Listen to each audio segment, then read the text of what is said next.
तो हमारा next header है और लास्ट हेडर है security header, content security policy. तो ये हेडर क्या करता है, HTTP response header that control what resource of browser is allowed to load. तो हमारे पास बहुत सारे वेबसाइट के अंदर स्क्रिप्ट्स होती हैं, स्टाइल होती है, इमेजेस होती है, फ्रेम्स होते हैं।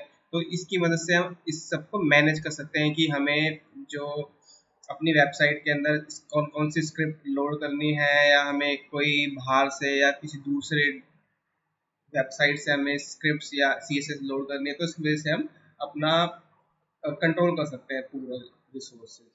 It is the strongest defence against SSL data injection and click jacking.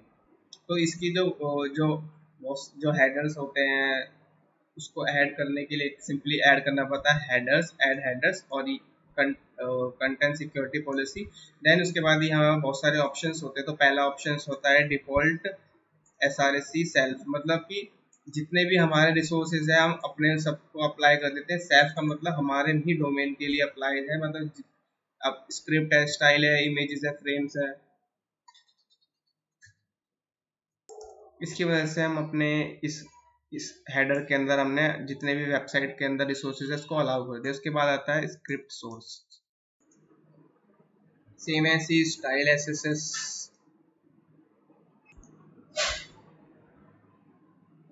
जो कि हमारी CSS होती है उसको भी हम यहाँ पे सेल्फ कर देंगे कि और कहीं से वो CSS ना उठाए।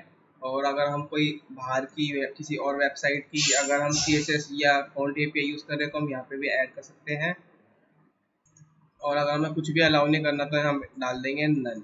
सेम ऐसी इमेज सोर्स है, फॉर्म एक्शन है, सेल्फ का हम डाल कर देंगे कि हमारी वेबसाइट में जितने भी फॉर्म्स है वो सारे एक्टिव हो।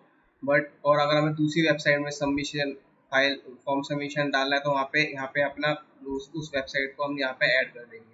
वैसे ही फ्रेम एंड सिस्टर है, तो हमने सबसे पहले जो अपना एक्स फ्रेम वाला पढ़ा था, ये एक्स फ्रेम वाला ऑप्शंस वाला पढ़ा था, तो ये उसी का अपर वर्जन है। इसके अंदर हम क्या करते हैं सेल्फ की हम अपना मतलब कि अपने किसी भी जो हमारा मेन वेबसाइट है हम किसी को भी उसको आई फ्रेम में किसी भी अपनी ही वेबसाइट में यूज़ कर सकते हैं। तो ये उसका रिप्लेसेबल है। उसके बाद एक और इसका है अपग्रेड इंश्योर रिक्वेस्ट। तो ये क्या करेगा, HTTP को HTTPS में ही कन्वर्ट कर देगा। तो ये सब कंटेंट सिक्योरिटी पॉलिसी के हेडर्स हैं। तो सिंपली हमें क्या करना है, इन सबको कॉपी करके अपने कॉन्फ़िग फाइल में ऐड करना है। तो सिंपली अपने पहले nginx में आके साइट अवेलेबल वाले फोल्डर के अंदर आके मैं sudo कर देता हूँ सिक्योर वाली वेबसाइट, इसमें सिंपली ऐड कर देंगे हम अपना।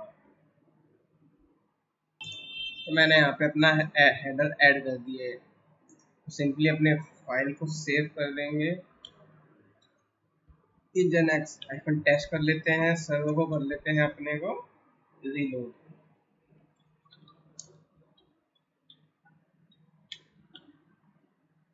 अब अगर मैं उस पर कल मारता हूँ अब तो हमें दिखेगा सारे अपने हेडर्स हमने अभी नए नए ऐड करे हैं वो सब दिख जाएंगे।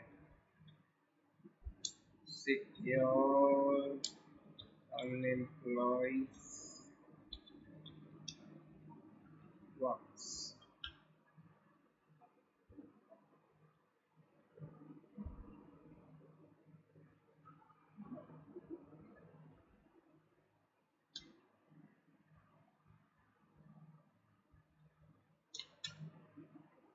ये देखो यहाँ पे आ गया ना कंटेंट सिक्योरिटी पॉलिसी, जितनी हमने ऐड करी है वो सारी यहाँ पे आ गई।